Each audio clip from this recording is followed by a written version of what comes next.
¿Qué tal? ¿Cómo le va? Muy buenas tardes, bienvenidos a una programación especial de En Su Derecho. Yo soy Rafael Hernández y es como siempre un gusto que nos permita llegar hasta la comodidad de su pantalla. Hoy saludamos con mucho gusto también a mi compañera Cecilia Saldaña. Cecilia, ¿cómo estás? Buenas tardes. Muy bien, Rafael, con el gusto de saludarte como todos los días. Muy buenas tardes, bienvenidos. Un saludo a todos nuestros televidentes. Muchas gracias por estar en este espacio en donde lo más importante es su opinión. Y efectivamente, Rafael, el día de hoy tenemos un programa especial. Vamos a hablar de un tema muy interesante que nos compete a todo, como son los derechos humanos, porque últimamente hemos escuchado hablar mucho referente al tema de los derechos humanos.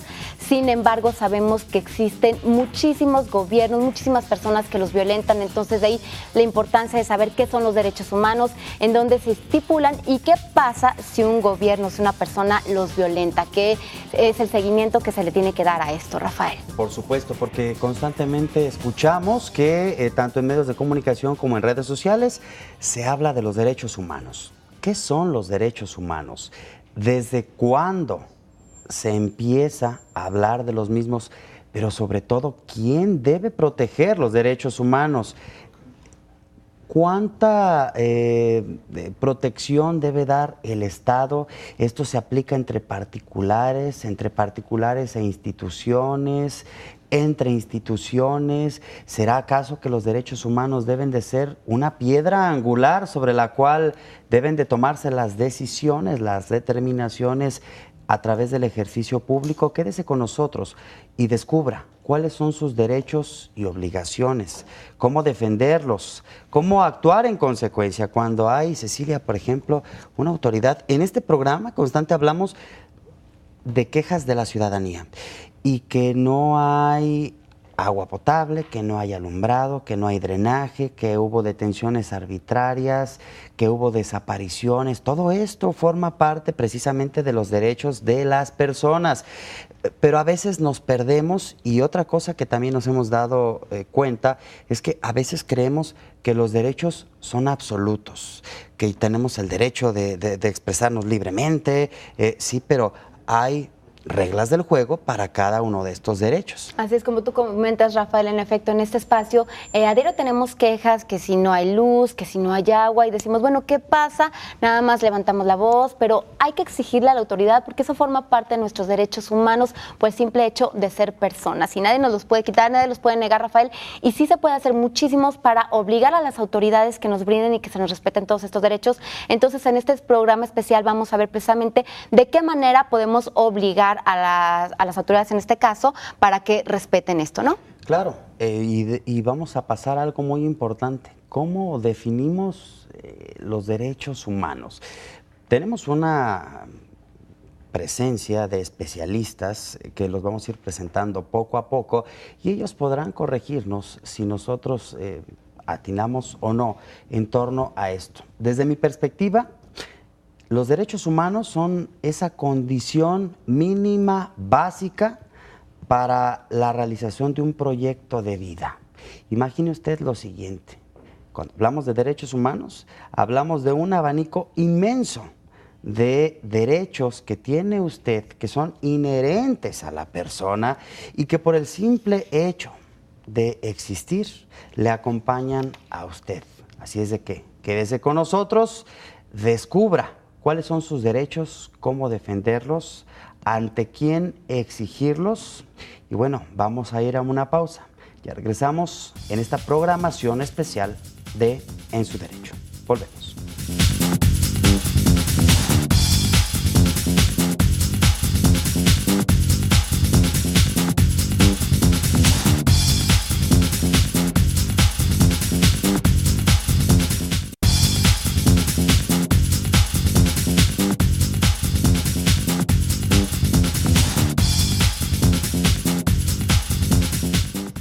Estamos de regreso, gracias por continuar con nosotros. Y mire, el 10 de diciembre de 1948 se emitió la Declaración Universal de los Derechos Humanos por parte de la Asamblea General de las Naciones Unidas, en la que se establecen 30 artículos considerados básicos y se definen como aquellas libertades, facultades o reivindicaciones que incluyen a toda persona por el simple hecho de su condición humana y que le garantiza una vida digna sin distinción alguna de raza, color, sexo, idioma, idioma, religión, opinión política o de cualquier otra índole, origen nacional o social, posición económica, nacimiento o cualquier otra condición. Para abordar este tema tan interesante, para platicarnos referente a los derechos humanos, le quiero dar la bienvenida al doctor Jesús Becerra Ramírez, director de la División de Estudios Jurídicos de la Universidad de Guadalajara. Muchas gracias, doctor, por estar con nosotros. Bienvenido. Al contrario, gracias por su gentil invitación. Es un honor estar aquí con ustedes y dialogar estos temas tan interesantes. Bueno, eso tiene que ser porque se habla precisamente de los derechos de las personas. ¿Qué podemos entender, doctor, como derechos humanos? Pues mire, es un término muy abierto, abstracto, indeterminado, que diversos autores le han dado conceptualizaciones diferentes, pero ya lo apuntaba incluso hace un momento, y más hablando al auditorio y no de expertos, sino que aquellos que debemos de entenderle en palabras coloquiales. Creo que me ascribo mucho a esa idea que de entrada se señaló, que nos permita desarrollar todas las potencialidades que como ser humano tenemos. Para un proyecto de Para vida. un proyecto, indudablemente, porque ¿qué se puede separar de los derechos humanos? El respirar, el hablar, el expresarse, el transitar. O sea, todo lo que nos permita desarrollar nuestras potencialidades por el simple hecho de ser hombre, y que nos lleve precisamente a una vida digna, entonces, desde incluso en tribunales internacionales y nacionales se ha debatido qué son los derechos humanos, qué es una vida digna, pero todos coinciden con un hecho y una cosa significativa, simple y sencilla, de entenderla, pero qué difícil es realizarla. Es todo aquello que nos permita ser lo que somos, ser humanos, y significa el expresarse, el transitar, los derechos elementales, como bien lo apuntaban en la Declaración Universal, ese núcleo básico, pero que ahora está potencializado, que abarca desde aspectos civiles y políticos, de cuestiones sociales, económicos y culturales, e incluso ya ahora cosas emergentes. Entonces, en pocas palabras, todo lo que nos permita ser lo que somos. ¿Yo qué necesito para ser humano? Necesito comunicarme, necesito trabajar, necesito estudiar, necesito tener una vivienda digna, un ambiente sano, derecho a alimentarme, a que se me reconozcan mis datos personales, se protejan mis datos personales, mi imagen, mi domicilio. Es decir, todo eso que tradicionalmente no lo veíamos como derechos, ahora lo estamos asimilando como sociedad. Entonces creo que para el estimado público que nos ve y nos escucha, pues es eso, aquello que nos permita, así simple y sencillamente, ser lo que somos. Fíjese que acaba de dar con bola, doctor, porque, y discúlpeme lo coloquial, pero es que es como mejor lo puedo definir. Mire, acaba de decir usted dignidad humana, lo adujo. Dignidad. A veces es como que no es muy bien entendido por las autoridades. ¿Quiénes deben de reconocernos esos derechos y dar esa oportunidad para la realización, para el ejercicio de ese derecho? ¿Quién? Mire, indudablemente es una pregunta fabulosa, porque nos lleva a explicar el concepto e incluso hasta el propio fundamento de los derechos. Originalmente, y me permite expresarme y explicarme, los derechos surgieron como límite al poder, originalmente. Es decir, surgen las monarquías, los poderes autoritarios, y ¿cómo se iba a acotar ese poder? Pues no ha habido otra manera más de que con los derechos. O sea, los derechos para acotar a este poder poderosísimo, soberano, pleno e ilimitado en ocasiones. Absoluto. Y eso no puede ser. También lo mencionaron ustedes al inicio. Los derechos no son absolutos ni para el que los ejercita o los quiere hacer valer, ni el otro para que los infrinja. Entonces, lo que tenemos que ver sobre quiénes son los que los deben de respetar, originalmente fue destinado al poder. Es decir, lo que el poder no debe de hacer, y así surgieron los derechos humanos, no solamente en la Declaración del 48, que estamos ya justo vamos a cumplir 70 años, sino desde la Declaración Francesa de 1789. Surgen ahí como límite al poder. Es decir, tu poder no me debes destruir cuando voy a caminar, a transitar, no me debes destruir para yo expresarme, para yo asociarme. Originalmente es eso, pero dicen los derechos no solamente es eso, lo que como límite al poder, lo que el poder no debe de hacer, sino también, y esto es muy importante para entenderlo socialmente, no solamente el poder debe de respetarnos, sino también hacer cosas. Es decir, para que se materialice el derecho a la educación, no es solamente decir, oye, no me obstruyas, yo quiero ir a una escuela, déjame ir. Y me puedo parar en la mejor escuela o la más cara del país o del mundo.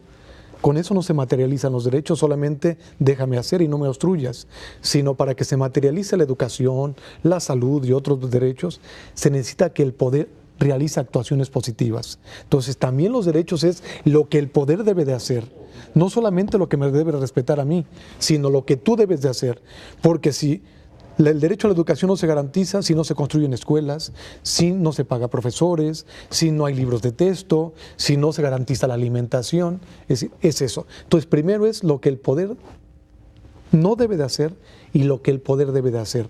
Entonces, el destinatario que debe de proteger es el Estado, pero no solamente el Estado, sino también tenemos que entender que los derechos no solamente es límite entre el poder con los particulares, sino también entre nosotros. Tenemos que aprender esto, que yo, para tener una vida digna, tú no me debes de atentar contra mi integridad personal, Claro. contra mi patrimonio, contra el aire que yo voy a respirar. Es decir, entonces también los derechos, es decir, yo también tengo que respetar los derechos al otro. Entonces los derechos no solamente es al poder el que me debe garantizar, sino yo también como particular hacerlo. Esto es inconcebible en antaño, de las relaciones de los derechos humanos entre particulares, y también es. Entonces, los derechos también se materializan con la solidaridad entre nosotros.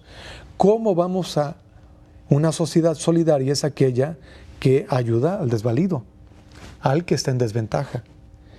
Entonces, si ese derecho no se materializa, si también nosotros no aportamos en impuestos para que pongan un semáforo auditivo para que cruce una persona débil visual.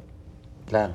O una rampa. Es parte, entonces, Es parte. de, digamos, como de esa oportunidad que tenemos todos los miembros de una sociedad para poder, digamos, como desarrollarnos inmersos en esta era o en esta ideología de los mismos derechos humanos. Sin lugar a dudas, que tenemos que, y a la medida que la sociedad también nos concienticemos de que yo no debo de hacer al otro lo que yo tampoco quiero que a mí me hagan, que si otro está en desvalía tenemos que participar solidariamente para esto, porque yo no estoy exento de caer igual que él. Claro.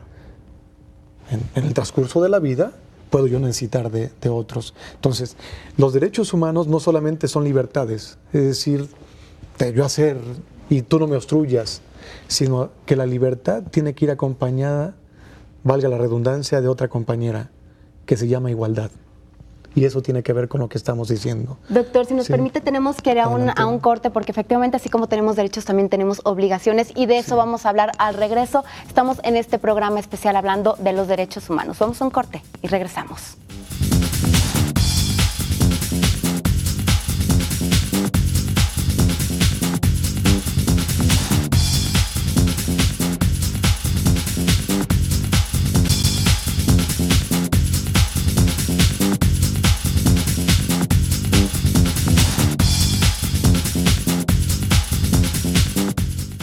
Estamos de regreso, gracias por continuar con nosotros en la programación especial de En su Derecho. Estamos hablando de los derechos humanos, qué son, cómo funcionan. Estamos platicando con el doctor Jesús Becerra Ramírez, quien es director de la División de Estudios Jurídicos de nuestra Benemérita Universidad de Guadalajara.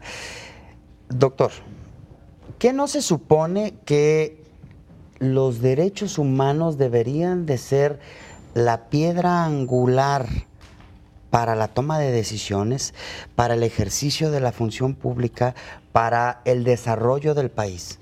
Mire, indudablemente esa es la clave, Porque no está pasando. No, y efectivamente creo que tenemos que recordarlo. Hace un momento citaba una declaración del año 48, pero me voy a retrotraer a la declaración de 1789, y justo decía eso. Decía, aquel país, el artículo 16 de la Declaración Universal, aquel país que no divide el poder y no garantiza los derechos humanos no tiene constitución. ¿Eso a qué nos lleva?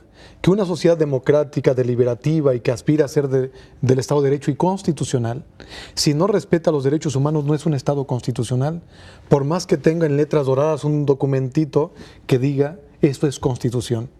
O sea, la clave de una relación política, social, económica, que se agrupe en un ordenamiento jurídico que emane de un proceso constitucional y constituyente previo, la clave de toda actividad política, social, económica, de cualquier índole, tiene que ser respetando los derechos humanos. Esa es la columna vertebral de la convivencia. Fíjese que precisamente aquí lo decimos mucho. A mí me encanta leer, nuestras leyes son hermosas, pero son tan hermosas que ahí se quedan guardadas en una vitrinita. ¿Por qué lo digo? Por lo siguiente, dice la misma Constitución, todas las autoridades, como que no les entra en la cabeza, todas las autoridades, desde el ámbito de sus competencias, que tienen la obligación de promover y bla, bla, bla, bla, bla, los derechos humanos bajo los principios de... y nos da una serie de cosas ahí. Pero eso no se entiende. Y tan no se entiende que las mismas administraciones, mire, se lo voy a decir para que la gente que nos está viendo lo entienda rápido y fácil. Me voy a ir al caso de las administraciones municipales, que es lo inmediato al ciudadano. Si usted va a una de las colonias en donde nosotros hemos presentado que tienen calles que parecen terracerías, que no tienen agua potable, que no pasa la patrulla, que no hay atención, que todas esas cosas, a veces las mismas autoridades generan esa división tan marcada, pero no solo eso, sino que además ellos están incumpliendo con los mismos derechos humanos de las personas. Porque hace rato usted decía algo hermoso. Vida digna. Pues como que tampoco les entra en la cabeza que la vida digna. Fíjese, tocó un tema, vuelvo a repetir, también fundamental para entender los derechos humanos. Los derechos humanos no son derechos solamente por estar reconocidos, sino cuando también se garantizan. Si no hay instrumentos de garantía, no se materializan los derechos. Entonces, pero el aspecto a lo que voy es el siguiente. Los derechos no solamente son por acciones de las autoridades, sino también por no hacerlo. Al inicio usted mencionó y recitó el artículo primero. Sí, claro. Pero no solamente es por actos, sino también por omisiones de autoridades. Entonces, a veces socialmente pensamos, no me están violentando derechos porque no hay un acto activo del Estado. Pero también por no hacerlo hay violaciones de derechos humanos. Por esa omisión por parte del Estado. Por omisiones, indudablemente. Entonces, creemos que también como sociedad tenemos que sensibilizarnos de que hay muchas omisiones y esas omisiones o esos actos de no hacer del Estado, donde sí debería ser, es una violación. Es una violación evidente porque no se está cumpliendo con un mandato constitucional, es decir, a través de políticas públicas.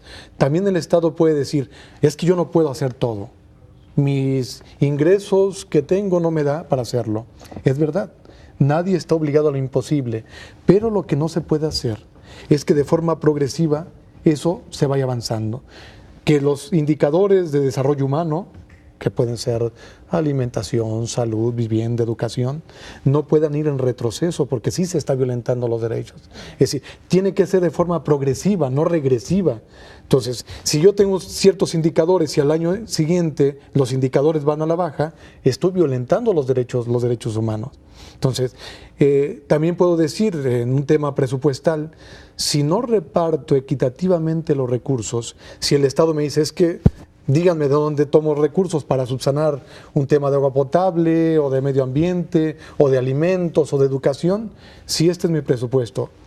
Incluso ha habido en países del sur del continente, o sea, no estoy citando al primer mundo, donde ya ha habido actuaciones de cortes constitucionales, donde ordenan a aquellos que reparten los recursos a que una forma de repartir no protectora de derechos, o sea, no equilibrada de derechos, puede ser una violación de los derechos humanos, y han ordenado reponer sus presupuestos de egresos porque no se atiende las necesidades más sentidas de la población.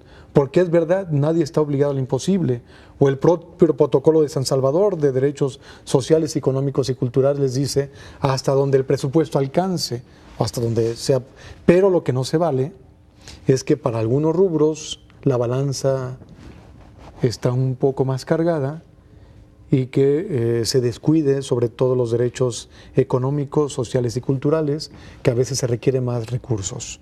Entonces, ahí está también el tema de políticas públicas. Nos quedan unos segundos para despedir este bloque.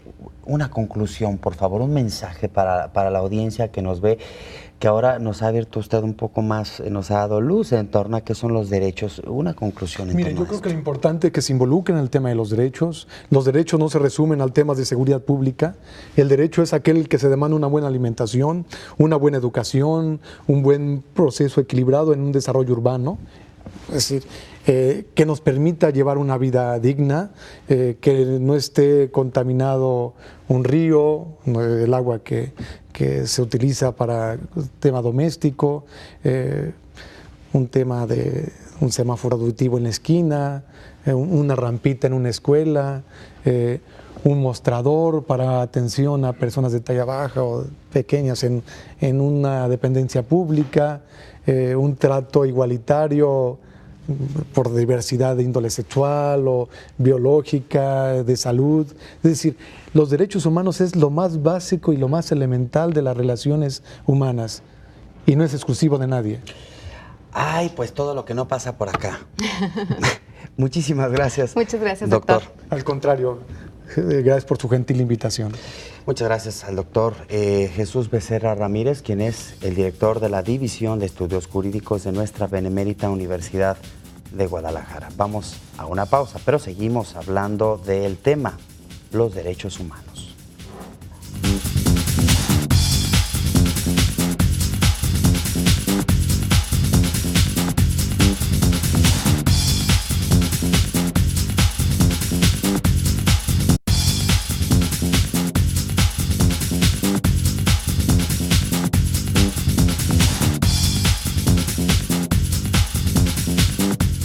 Estamos de regreso, gracias por continuar con nosotros. Mire, desde 1945 la comunidad internacional ha desarrollado y definido progresivamente el derecho internacional de los derechos humanos. Los documentos fundacionales en la materia son la Carta de las Naciones Unidas de 1945 y la Declaración Universal de los Derechos Humanos en 1948. Hoy en día las definiciones clave de los derechos humanos figuran en la declaración, en 9 tratados internacionales principales de derechos humanos y en 9 protocolos facultativos. En gran medida, la labor de las Naciones Unidas relacionada con los derechos humanos se lleva a cabo dentro de ese marco normativo. Los tratados son fundamentales para la labor y las actividades de la Oficina del Alto Comisionado de las Naciones Unidas para los Derechos Humanos en los planos nacional, regional e internacional. Para hablarnos referente a los tratados internacionales que tutelan los derechos humanos, le quiero dar la bienvenida al maestro Jorge Guillermo Olveda García, catedrático de la Universidad de Guadalajara. Maestro, muchas gracias por estar con nosotros. Gracias, Cecilia, a tus órdenes. Bueno, ¿nos puede Rafael, platicar muchas referente, gracias. por favor, a estos tratados internacionales que tutelan precisamente los derechos humanos? Claro, bueno, hay que tener presente la reforma constitucional en nuestro país del 2011, en donde equiparan un mismo plano constitucional a la Constitución y a los tratados internacionales en materia de derechos humanos. En este caso, los que tú señalas, los dentro del sistema universal, son muy importantes, pero también hay que dejar de observar el sistema interamericano de derechos humanos, ¿verdad? Que en nuestro sistema, en nuestro continente, encontramos 2 instancias muy importantes, como es la Comisión Interamericana de Derechos Humanos, cuya función es proteger y defender los derechos humanos, y la Corte Interamericana de Derechos Humanos, que su función es interpretar la Convención Americana, interpretar y aplicar, por supuesto, la Convención Americana sobre Derechos Humanos. Y pues aquí queremos hacer mucho hincapié. Hoy en día hemos visto a través de los medios de comunicación cómo hay cada vez más esa cultura jurídica, tanto de los medios como de los ciudadanos, porque muchas de las cosas, de las decisiones, se están legislando a partir de eso, de los tratados internacionales que México ha firmado y ratificado en materia de derechos humanos. Claro, por supuesto, y no hay que tener claro que no únicamente es vinculante el tratado internacional en el caso del sistema interamericano y los protocolos, sino también la interpretación que ha dado la Corte a la propia Convención Americana en sus sentencias, que viene siendo la jurisprudencia de la Corte Interamericana, que ya es vinculante al Estado mexicano siempre y cuando sea en mayor beneficio a la persona. Entonces tenemos los abogados que conocer el sistema interamericano, no únicamente los tratados, sino la interpretación que ha dado la Corte a los artículos de la Convención Americana. ¿Qué pasa si México violenta precisamente estos tratados? Bueno, además de que hay una responsabilidad internacional, hay que tener claro, el Estado firma un tratado internacional de buena fe, es uno de los principios de derecho internacional, ¿verdad? No hay una obligación de cumplirlo tajante, se firma de buena fe. Al momento de incumplir cualquier obligación internacional, un Estado, si ese incumplimiento o esa violación internacional acarrea un daño a otro Estado o a una persona, el Estado va a ser responsable de repararlo, como lo encontramos en las sentencias de la Corte Interamericana de Derechos Humanos, donde el Estado mexicano ha sido responsable internacionalmente por violaciones a los derechos humanos a mexicanos, en donde el Estado mexicano tuvo que reparar los daños a estas personas o a las víctimas indirectas, porque no muchas veces la víctima directa es localizable, sino es a las víctimas indirectas, en este caso sus familias. ¿Pero sí lo pueden obligar al Estado mexicano o es simplemente de buena fe? Pues entonces, ¿de qué nos sirve a los mexicanos que México firme tantos tratados internacionales referentes a esta materia? ¿De qué nos sirve de estar a la par y a estar siguiendo la inercia internacional en materia de derechos humanos? No nos podemos quedar atrás nosotros, tenemos que seguir esta inercia para estar en la misma comunión con la comunidad internacional.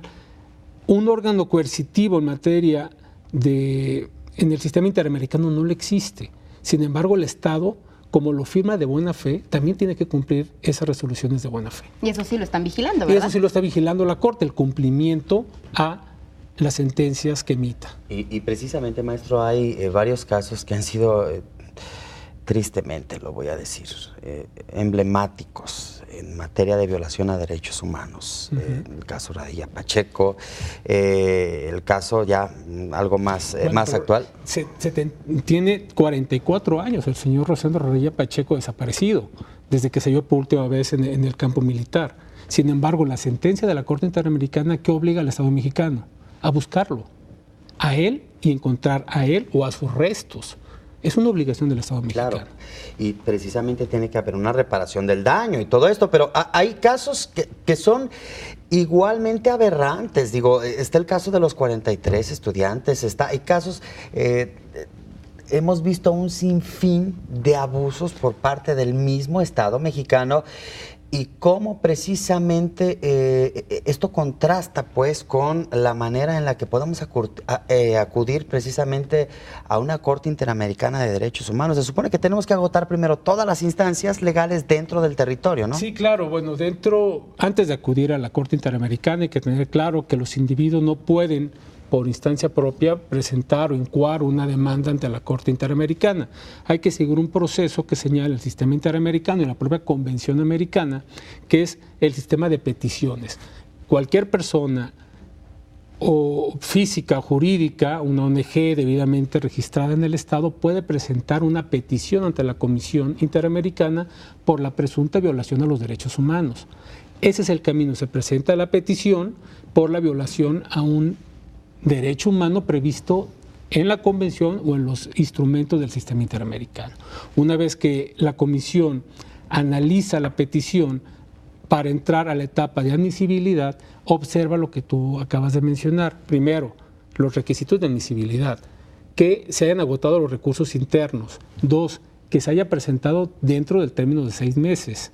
Tercero, que no exista otro procedimiento en una instancia internacional pendiente de resolución. Eso es lo que observa la Comisión Interamericana. Una vez que se cumplen esos requisitos de admisibilidad, la Comisión entra al estudio e informa al Estado de esa petición. ¿Cuánto tiempo lleva todo esto? Porque esa es otra cosa también. Esa es otra cosa. Si vemos casos como el de Radilla Pacheco, y si lo comparamos, el caso Radilla Pacheco, que duró muchos años en resolverse, y si lo comparamos con el caso Jorge Castañeda Goodman contra México, que fueron en muy pocos años, desde la petición hasta la resolución de la Corte, o sea, son muy variados los tiempos. No hay un estándar de resolución desde la petición hasta la sentencia de la Corte en tiempos determinados. Y ahí las resoluciones tendrían que ir encaminadas a una reparación del daño. Reparación y restitución, no repetición, indemnizaciones, todo el sistema de reparación. Y que ahí radica otra grave problemática. En el caso de desaparecidos y todo esto, cuando se dan violaciones sistemáticas que parecieran orquestadas por el mismo Estado mexicano, el problema es que cómo se hacen las reparaciones. Exactamente. Rafael, maestro, el tema es muy interesante, pero tenemos que ir a un corte. Estamos hablando de los derechos humanos, estamos en este programa especial. Vamos a un corte y regresamos.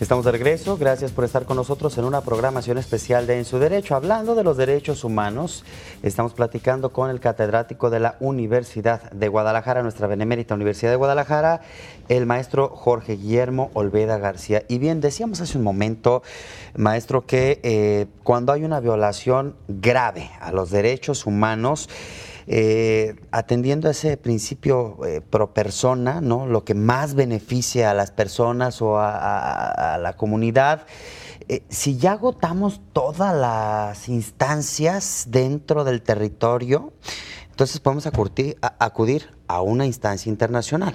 Sí, bueno, claro, pero no hay que entender lo que es otra instancia más. Es una instancia de protección de los derechos humanos. Okay. No es una tercera o una cuarta instancia. Como un amparo, por ejemplo. No. Se agotan los recursos internos si es que existen los recursos internos. En el caso Jorge Castañeda Goodman contra México, esta persona cuando solicita su registro para ser candidato a la presidencia de la República, se le niega el registro, él no puede promover un recurso por esa negativa. No, pues ¿ante quién lo promovía? Porque no existía el recurso. Entonces él no tuvo que agotar los recursos internos. Él directamente pudo presentar la petición ante la Comisión Interamericana. La petición son requisitos muy básicos, no tiene que ser inclusive ni elaborado por un abogado, no tiene formalidades, no tiene que ser presentada directamente en la ciudad de Washington, donde tiene la sede de la propia comisión. O sea, se puede enviar por correo electrónico, por correo postal, por fax, o inclusive personalmente se puede llevar.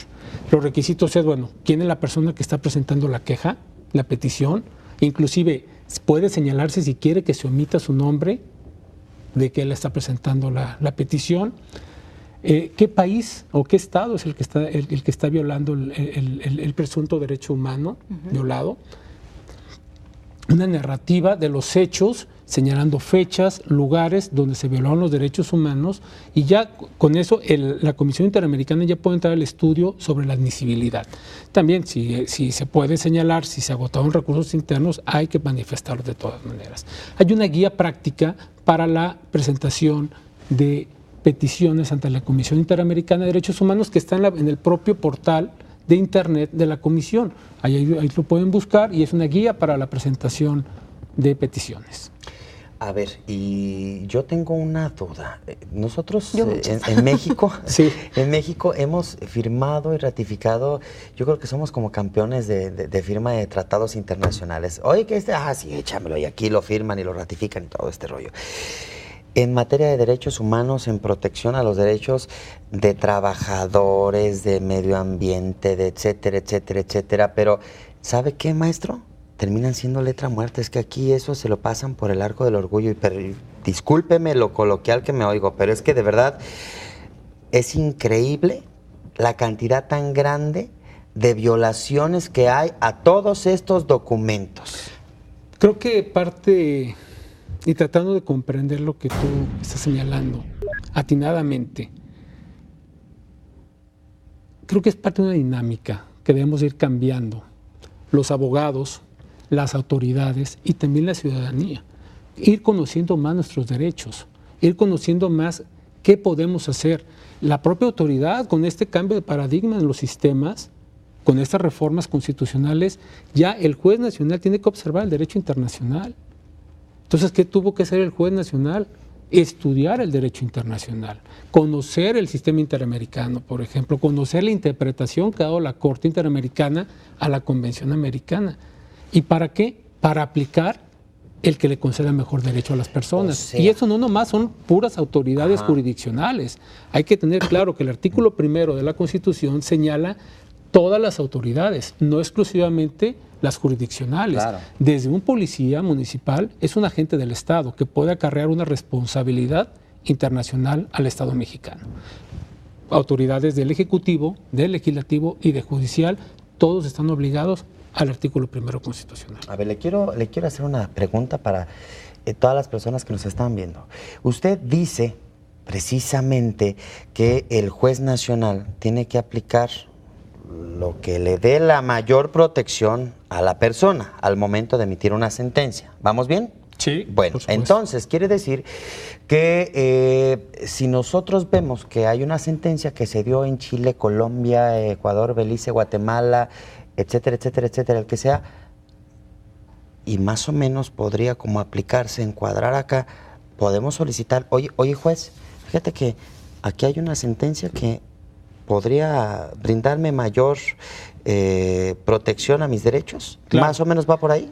Bueno, va por ahí, muy bien planteado, pero sin embargo, aquí el juez, tenemos que tener claro que el control de convencionalidad, el juez lo tiene que aplicar de oficio, no lo tiene que solicitar la parte. Bueno. El juez, bajo el principio iura novit curia, el juez conoce el derecho, él tiene que conocer y aplicar el mejor derecho. Bueno, si no lo hace, es una responsabilidad del juez. Se supone. Se supone. Pero podemos nosotros darle una ayudadita. Por supuesto, el abogado o la persona que represente los intereses de esta persona, desde su acción o desde su excepción, hay que darle las herramientas al juez sobre los criterios internacionales a la causa en específico. Por eso el abogado cada vez más tiene que conocer no únicamente el derecho local, ni la jurisprudencia de la Suprema Corte de Justicia de la Nación, sino también conocer tratados internacionales en materia de derechos humanos, por ejemplo, conocer el sistema interamericano y sus protocolos y, ¿por qué no?, la jurisprudencia de la propia Corte. Maestro, tenemos poco tiempo, pero yo sí quiero poner un ejemplo. Tenemos muchas denuncias en este espacio, específicamente, por ejemplo, recordarás el tema de los vecinos de Nextipac, en donde están manifestando violaciones a sus derechos humanos porque existen plantas de tratamiento que no están funcionando. Entonces, el agua que está llegando a sus casas, bueno, el agua del manantial que surte a sus casas, está completamente contaminada y dice que las autoridades no hacen nada. ¿Ellos de qué manera pueden escalar o pueden acudir a una corte interamericana para que se respete eso? Bueno, no tanto a la Corte Interamericana, sería bueno analizar en específico el caso, observar si realmente hay una violación a los derechos humanos, si se agotaron los recursos internos y con todo gusto, Cecilia, yo me comprometo, si ustedes me lo tienen bien hacerlo, a que en un grupo de abogados latinoamericanos que nos conformamos desde hace un par de años en la ciudad de Washington, creamos la Red Latinoamericana de Estudio y Investigación de Derechos Humanos y Derecho Internacional Humanitario. Y hemos trabajado en varios casos prácticos y casos reales en toda Latinoamérica, y este podría ser uno de los casos que podemos analizar con todo gusto. Nos quedamos con esa promesa. Venga acá la mano. Ahí está. Muchas gracias, Ahí ya está. lo comprometimos. Es un placer. Muchísimas gracias. Gracias. Gracias por haber estado con nosotros. Ay, es que el tiempo vuela cuando hablamos de este tipo de cosas. Vamos a una pausa y regresamos con más información.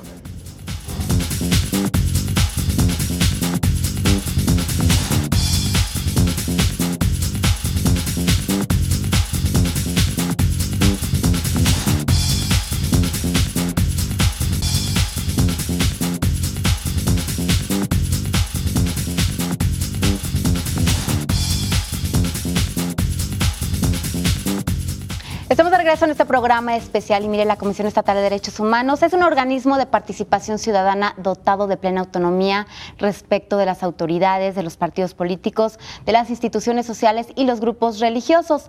Se le considera una magistratura de conciencia basada en el prestigio y la calidad moral del ombudsman o defensor del pueblo, definido como un equipo de trabajo encabezado por su Consejo Ciudadano y su presidente. Propone una permanente reflexión ética a los servidores públicos y a los ciudadanos. Expone ante la opinión pública sus recomendaciones para que se discutan y todos los sectores sociales estén informados y sean parte activa en la promoción y defensa de los derechos humanos. Para hablarnos más referente a la Comisión Estatal de Derechos Humanos, le queremos dar la bienvenida al licenciado César Orozco, segundo visitador de la Comisión Estatal de Derechos Humanos. Bienvenido, muchas gracias por estar con nosotros. ¿Qué tal, Cecilia? Buen día. Rafa, buen día. Un placer estar aquí nuevamente en su programa. Muchas gracias. Pues a ver, platíquenos, ¿qué es la comisión?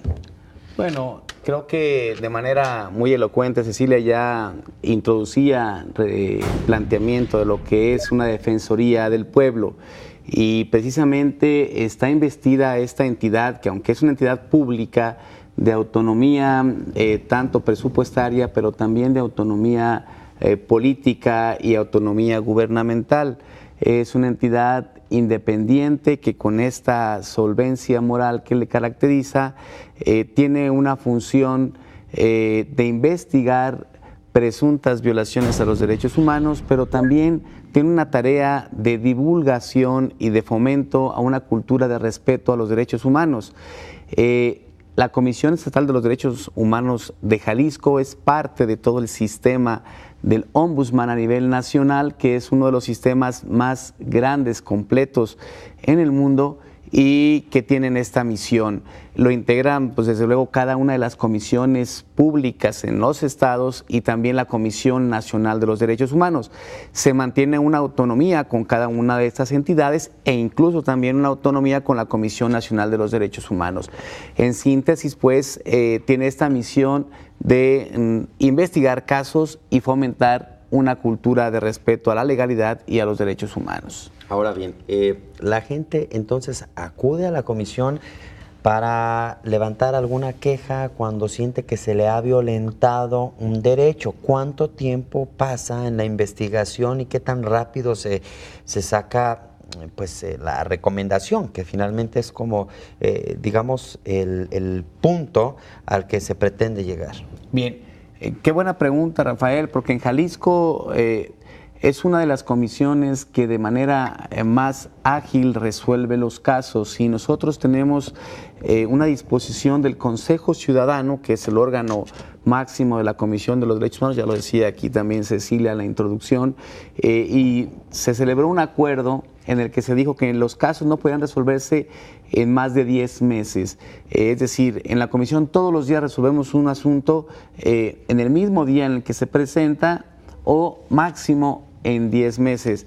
Esto es muy importante porque el usuario que se presenta cotidianamente a la Comisión Estatal de los Derechos Humanos, que dicho sea de paso, puede acudir las 24 horas del día y los 365 días del año, que también es una característica especial aquí en Jalisco, que no la tienen en todos los estados.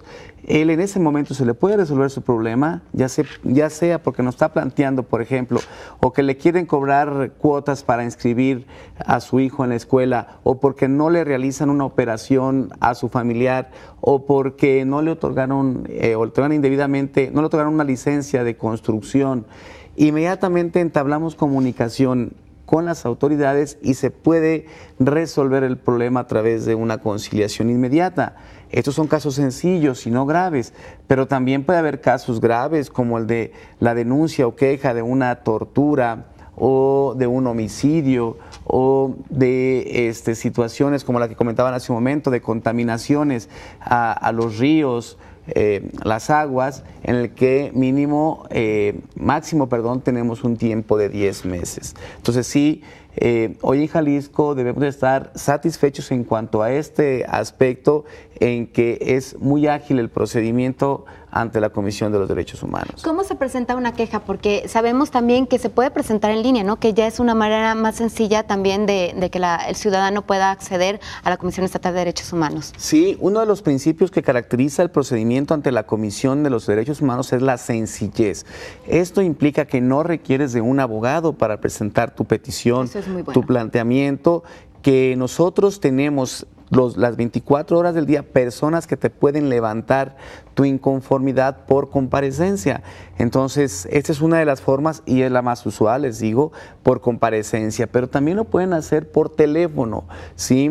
Cualquier persona que se sienta agraviado puede presentar la inconformidad por teléfono, o lo puede hacer también por correo electrónico, o lo puede hacer por escrito. Entonces, son 4 o 5 formas ágiles que se tienen para poder denunciar una presunta violación a los derechos humanos. ¿Y tiene la misma validez? Sí, desde luego, habrá cierta formalidad mínima que cumplir.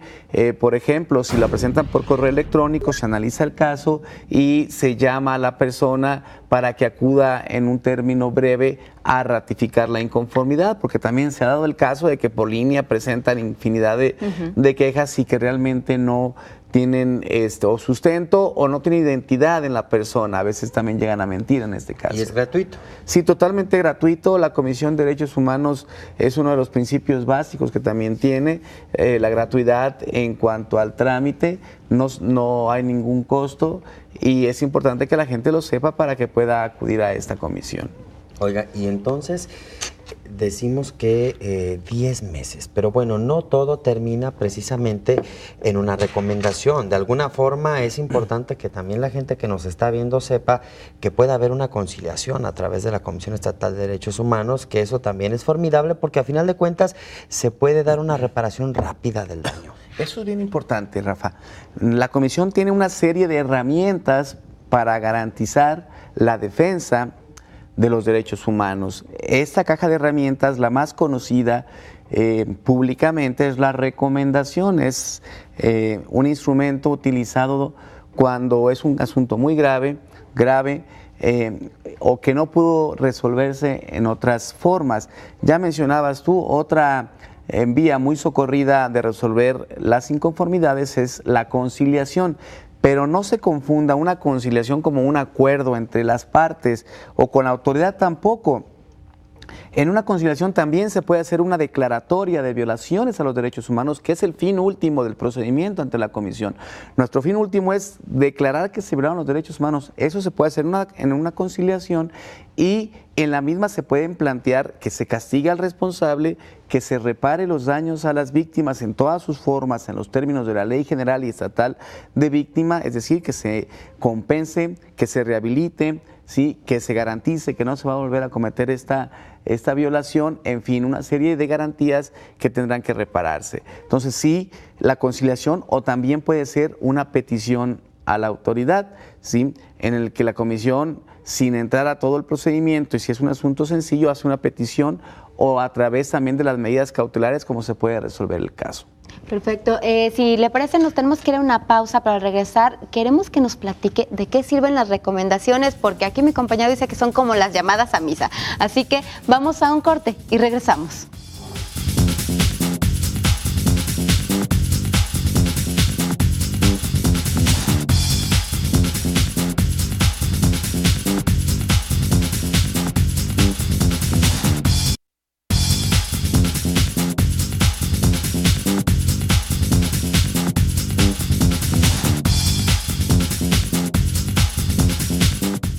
Estamos de regreso, gracias por continuar con nosotros. Una programación especial de En Su Derecho, los derechos humanos. Mire, constantemente le damos a conocer que en muchos de los fraccionamientos no hay servicios públicos municipales. Hace un momento platicábamos de temas como la dignidad humana, el derecho a una vida digna, el derecho que tiene usted a que se le reconozca y a que el Estado, así sea por parte del municipio, le brinde todas las herramientas necesarias para que tenga una vida digna, porque usted es un ciudadano de primera. todos deberíamos de recibir el mismo trato. Estamos platicando con César Orozco, quien es el segundo visitador general de la Comisión Estatal de Derechos Humanos Jalisco. A ver, licenciado, quiere decir que las personas que nos están viendo en este momento, la falta de servicios es, digamos, como la constante aquí. Las personas pueden ir a presentar una queja porque no les están dando los servicios. Sí, desde luego. Nosotros ya hemos emitido incluso recomendaciones, conciliaciones, peticiones por la garantía de estos servicios básicos. Desde hace muchos años se ha roto este mito de que en la Comisión de los Derechos Humanos se atienden quejas que están vinculadas con la seguridad pública, con los delitos, etcétera. Hoy un gran porcentaje, la mayoría de las quejas que se presentan tienen que ver con cuestiones de carácter administrativo como esa que tú comentas, y precisamente es en la segunda vistoría donde atendemos las inconformidades por el incumplimiento en la prestación del servicio público de los ayuntamientos. Y aquí es muy extensa la gama de servicios que presta, y en consecuencia cuando los presta mal, pues hay violaciones a los derechos humanos, a la legalidad, a la seguridad jurídica, entre otros. Y aquí decirte, por ejemplo, ustedes han conocido inconformidades que tienen que ver por la falta de servicios de la prestación en el agua. Ahorita estamos ya acabando la proyección de una resolución de un fraccionamiento donde no hay agua y se quejaron los vecinos por la falta de infraestructura, no hay una red de drenaje, no hay servicios públicos que conforme al artículo 115 constitucional está obligado al ayuntamiento a prestar. O, por ejemplo, la recolección de basura cuando es deficiente, cuando es cotidiano que no pasa, o que te piden incluso cuotas por darte ese servicio público de la recolección. O, por ejemplo, las luminarias, ¿no?, cuando fallan, y que es constante también la dotación de este servicio. Nosotros hemos emitido resoluciones en las cuales de manera paulatina los gobiernos tienen que estar garantizando estos derechos humanos. Hace rato escuchábamos al doctor Becerra que nadie está obligado a lo imposible. Sabemos que es cierto, ¿no? Estos derechos humanos tienen una característica para garantizarse, que es de manera progresiva. Claro. Ustedes dirán, oye, pues, ¿por qué no nos garantizan el derecho humano a tener calles dignas? Sí hay que ver, hay que hacer un análisis del por qué la autoridad no está dotando de calles, de pavimentos, de empedrados, etcétera. Si realmente es por una cuestión de falta de presupuesto o si tiene que ver por deficiencias u omisiones en esto. ¿sí? Bueno, a ver, ya Cecilia me hizo el favor de ventanearme. Ella así me es de estaba que riendo de pregunta de qué sirven las recomendaciones. Y le pregunto ahora yo, ¿de qué sirven las recomendaciones? ¿Sabe por qué? Porque, uno, son vinculantes, es decir, tienen algún efecto jurídico. Y dos, es que de verdad hay autoridades que, bueno, les vale, perdónenme por lo coloquial, una pura y dos con sal, y lo hacen, y sistemáticamente es como seguir violando derechos humanos. No, mira, Rafa, Cecilia, nosotros estamos contentos porque en esta administración y incluso en anteriores también el grado de aceptación y de cumplimiento de las recomendaciones ha sido muy satisfactorio, sí, que rebasa los niveles del 90% hacia arriba. Hoy en día estamos también en esos niveles de aceptación, y yo te puedo decir que casos ante la Comisión de Derechos Humanos en las que se han emitido recomendaciones, ¿sí?, tardaron años en procedimientos judiciales para resolverse de manera insatisfactoria. La Comisión de Derechos Humanos muchas veces sirve precisamente para suplir ciertas deficiencias en la dotación de justicia a los ciudadanos. Yo he proyectado en cantidad de recomendaciones en las que digo, este asunto jamás se hubiera resuelto por la vía judicial de manera satisfactoria, y encontraron en la comisión una alternativa viable. ¿Recuerda ¿no? algún caso? Claro, un caso muy bonito, por ejemplo, a mí me tocó proyectarlo, una chica que fue a los 21 años o 22 años fue herida de bala por un policía, ¿sí?, y la dejaron parapléjica, por ejemplo. Un juez penal la había condenado ya al policía a pagar 50,000 pesos por reparación de los daños. Ese caso lo agarramos en la comisión, investigamos el asunto, claro, de oficio en un principio, después hablamos con Angélica, que ojalá me esté viendo y estoy seguro que va a estar muy satisfecha con el trabajo que hicimos. Nosotros proyectamos esta recomendación y acreditamos que había una violación al proyecto de vida de esta chica de 20 años y pedimos al Ayuntamiento de Guadalajara que le dotara de una vivienda digna, que le diera un trabajo, guardería para sus hijos, que le diera también becas para sus hijos o sus hijas en este caso. ¿Saben qué es lo padre de este asunto? Que eso jamás lo hubieran pedido en una resolución de un juez penal.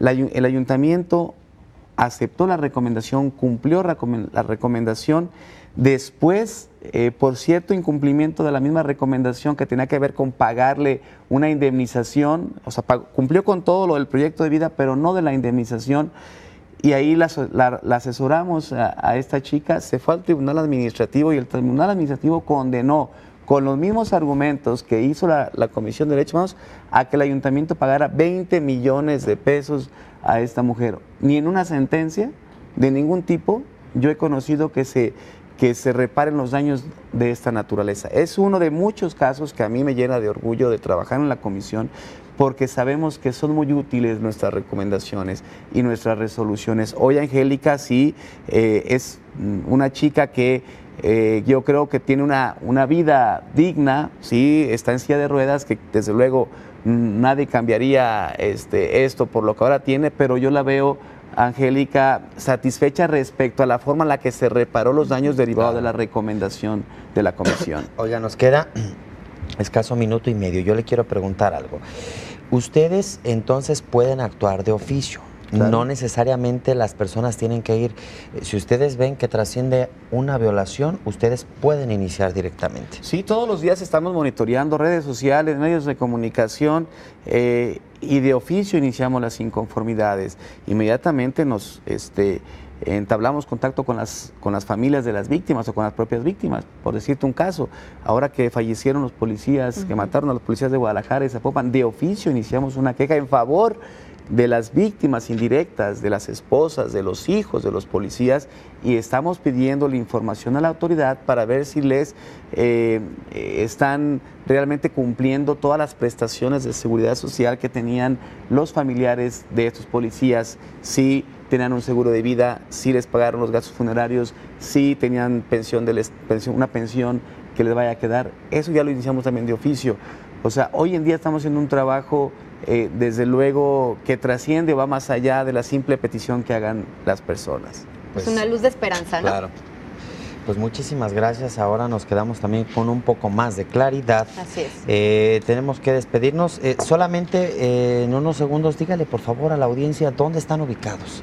Nosotros tenemos la oficina central en Pedro Moreno 1616 y las 24 horas del día estamos ahí para atenderles, y el teléfono 3669-1101 o 3669-1100. Pues muchísimas gracias, licenciado César. No, gracias a usted, Rafa, gracias Cecilia por invitarnos. Muchas gracias a César Orozco, segundo visitador general de la Comisión Estatal de Derechos Humanos Jalisco. Y vamos a la pausa, volvemos con más información.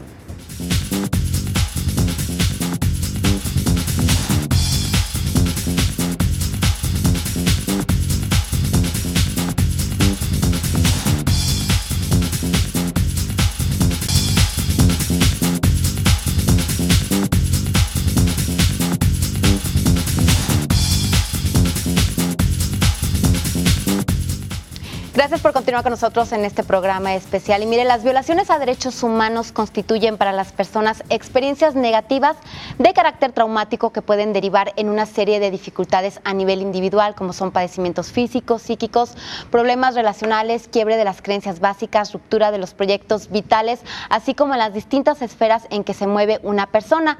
Y a nivel social, progresiva pérdida de confianza en las instituciones, la consolidación del miedo y la paralización de las respuestas sociales, así como la ruptura de los vínculos, la pérdida de la capacidad crítica, la normalización de las dinámicas violentas, entre otras. A diferencia de otros crímenes, en este caso es el Estado, la institución encargada de proteger a los ciudadanos, el que no ha respondido adecuadamente porque ha actuado en calidad de perpetrador o cómplice por omisión, abandonado a quienes sufren la violación de sus derechos, elementos que funcionan como agravantes del daño. Para hablarnos de la responsabilidad penal por violaciones a derechos humanos, le queremos dar la bienvenida al doctor Francisco Jiménez Reynoso, catedrático de la Universidad de Guadalajara. Doctor, muchas gracias por estar nuevamente con nosotros. Es un placer, como siempre. Ceci, a la orden, a la orden. Muchas gracias, doctor. Pues, ¿qué responsabilidad penal tiene para el Estado la violación de los derechos humanos? Bueno, tenemos ya la ley de atención a víctimas del Estado de Jalisco, en la cual es importante destacar lo que señala su artículo primero en relación a la reparación de los daños que se pueden originar. Nos dice que la reparación integral comprende las medidas de restitución, rehabilitación, compensación, satisfacción y garantías de no repetición. Y esto es muy importante, Rafa, Ceci, en virtud de que no solo es dinero. Eso hay que dejarlo muy en claro. Así es muy importante porque en ocasiones pensamos en la reparación del daño y decimos inmediatamente cuestión monetaria. Es que vayan a hacer una aportación económica. Así es. Y aterrizando el tema en los delitos que pueden cometer las personas, que pueden ser particulares o pueden ser servidores públicos. En cuanto a los servidores públicos, bueno, tenemos el caso de la tortura, de la trata, de la desaparición forzada. Todos los delitos sexuales que se derivan, bueno, también son delitos, además de que se violan los derechos humanos. Son las dos cosas, ¿no? Y es importante entender el alcance como ciudadanos y también como autoridades de lo que es la reparación del daño en cuanto a la satisfacción completa e integral hacia el ciudadano que ha sido víctima de la comisión de un delito o de la violación de sus derechos humanos, o ambos, que pueden ir en paralelo. En el mayor número de casos van juntos. Caso concreto que sucede en Puerto Vallarta, en este municipio, una persona que entra a una cárcel municipal. En el transcurso de la noche le sacaron los ojos a esta persona. Terrible. ¿Cómo? Terrible, sucedió. Bueno, la autoridad municipal dice, es que nunca me imaginé lo que iba a suceder. Bueno, pues, eso no lo exime de la responsabilidad. Yo creo que nadie se lo imaginaba. Nadie se lo imagina, ¿verdad? Entonces ya incluso esta ley de víctimas va en sintonía y de acuerdo a lo que establece el artículo primero de la Constitución Política de los Estados Unidos Mexicanos, el 17, el 20. Y también todos los tratados internacionales, que ya los trataron por aquí mis compañeros, tienen una relación directa. Y no se trata de que te imagines, tú como autoridad, tú como gobierno, tienes la obligación de prever este tipo de situaciones. No nada más es recluir a las personas y meterlos a una celda y ya, sino que pueden ocurrir muchas cosas. Entonces, esta persona, vamos haciendo el ejercicio, ¿cuál es la reparación del daño de forma integral? No solo es dinero, ya no va a recuperar la vista. Bueno, tienen derecho las víctimas a la asistencia y a la asesoría de un abogado. Los abogados para el fuero común, para los delitos en el Estado de Jalisco, los encontrarán en Madero y Degollado. Son 43 abogados. Hay que hacer uso de ellos, hay que utilizarlos. Los ciudadanos que se informen, que se enteren, es muy importante y se les da la atención que es gratuita si consideran que fueron víctimas de algún delito o de la violación de sus derechos humanos. Y los del Fuero Federal están ubicados en la Avenida Américas y estos son para los delitos de carácter federal. En virtud de lo anterior, que todo lo que se deriva, ¿no?, de una persona que es víctima de un delito de esta naturaleza, bueno, posteriormente no se le va a poder restituir la vista. Una persona está después de haber sufrido un delito de esta naturaleza. Y además el trauma, ¿no? Lo traumático. Y además es que se le truncó el proyecto de vida de forma definitiva. Entonces, de forma integral, uno, sí es cuantificable económicamente. 2, debe de ser atendido por parte del Estado, allí el responsable es la autoridad municipal, y debe de ser atendido y asistido por psicólogos para ayudarle a entender la situación en que se encuentra. Pero no todo debe quedar ahí. ¿En qué va a trabajar? Si no lo sabía hacer porque él veía, y después de esa noche cambió su vida drásticamente. El Estado entonces tiene la obligación de capacitarlo, de prepararlo de por vida y de hacerlo una persona, pues, en la medida ya de lo posible, funcional y que pueda ganarse la vida como lo hacía, ¿verdad? Entonces, no solamente es como a veces o en ocasiones lo tratan de hacer entender las autoridades, no, fue víctima de un delito, le vamos a dar tanto dinero. Bueno, es tanto dinero y te tienes que hacer cargo de todas las consecuencias y resarcir los daños de forma integral a satisfacción de la víctima. Bueno, ¿y si se aplica esto? Es decir, ¿realmente está funcionando? Porque se oye maravilloso, como todas las leyes acá. No. Yo creo que hay aún bastante desconocimiento que se necesita permear aún en la sociedad con la finalidad de que se exijan estos derechos para que se vayan cumpliendo gradualmente.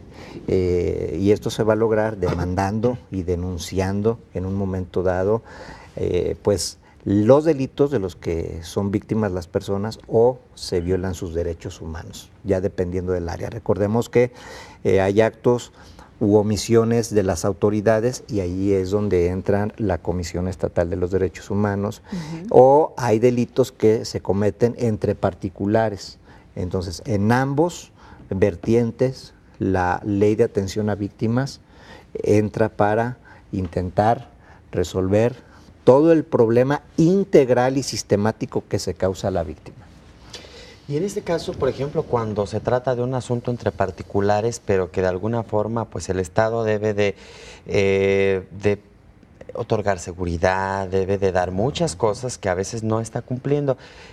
Esta ley de atención a víctimas entonces permite que el Estado sea solidario, por ejemplo, porque si eso le pasa y es una persona de escasos recursos el que le roba a otro o el que le saca los ojos o le corta la lengua o le hace cualquier cosa de estas, son cosas abominables, pues, pero pasa, y sucede. Pero en efecto. Y lo vemos todos los días. En efecto. Digo, no nos vayamos tan lejos. Desde un choque, por ejemplo, que alguien quede ya de una sola pieza, ¿no? Que quede postrado en una cama.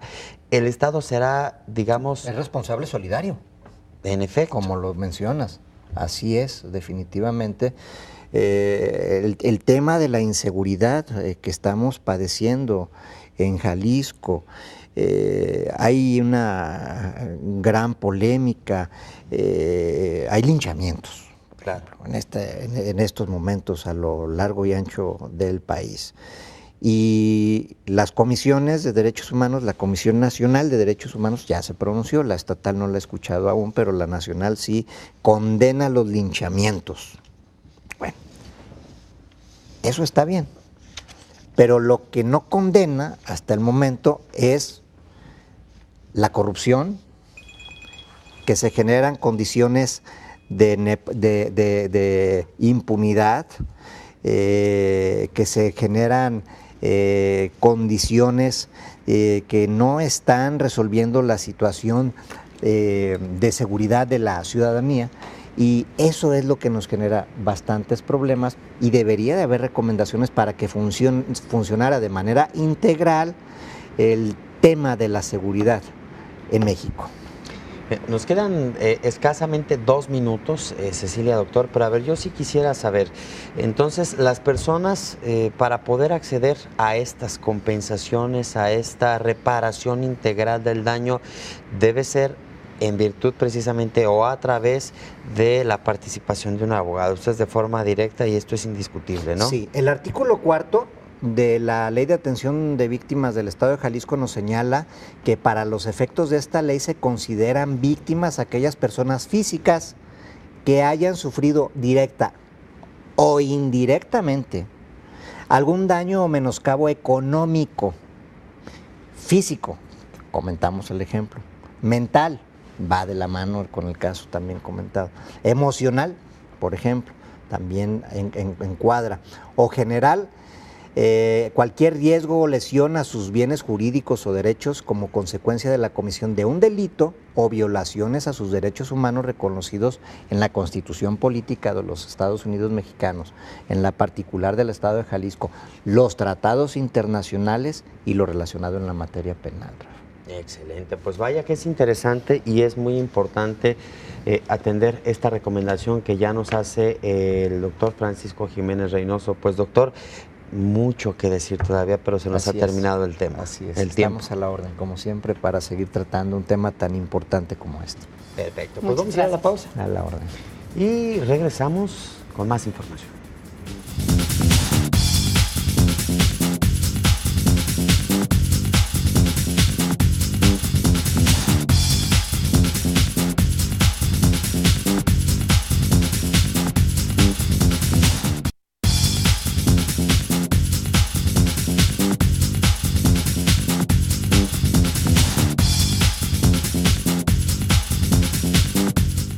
Estamos llegando a la parte final de este programa especial en donde hemos tratado el tema de los derechos humanos. Mire que hemos aprendido bastante, Cecilia, en torno a con quién podemos acudir para la defensa de los derechos humanos, la posibilidad de que se nos indemnice, pero sobre todo también, y me parece muy atinado, el hablar de una reparación integral del daño. Así es, hay que recordar que existe la ley de protección a víctimas, tanto a nivel estatal como a nivel nacional. Yo me quedo, Rafael, con ese gran sabor de boca, muy buen sabor de boca referente a las funciones de la Comisión Estatal de Derechos Humanos, porque lo hemos comentado en diversas ocasiones. Nosotros hacemos la recomendación para que nuestros televidentes acudan a entablar sus quejas a la Comisión Estatal de Derechos Humanos y decimos, no pasa nada, ya vemos que sí pasa, que efectivamente están trabajando. Entonces tenemos que agotar todas las herramientas que tenemos los ciudadanos para hacer valer nuestros derechos, porque recuerda que los derechos humanos están basados en la necesidad de respetar la dignidad de todos los seres humanos. Así que con eso nos quedamos. Soy Cecilia Saldaña, muchísimas gracias por el favor de su atención. Rafael Hernández, que pases excelente tarde. Gracias también tú, Cecilia, gracias a usted por el favor de su atención y como siempre recuerde que es tiempo de que usted alce la voz, exija, denuncie, está en su derecho. Hasta la próxima.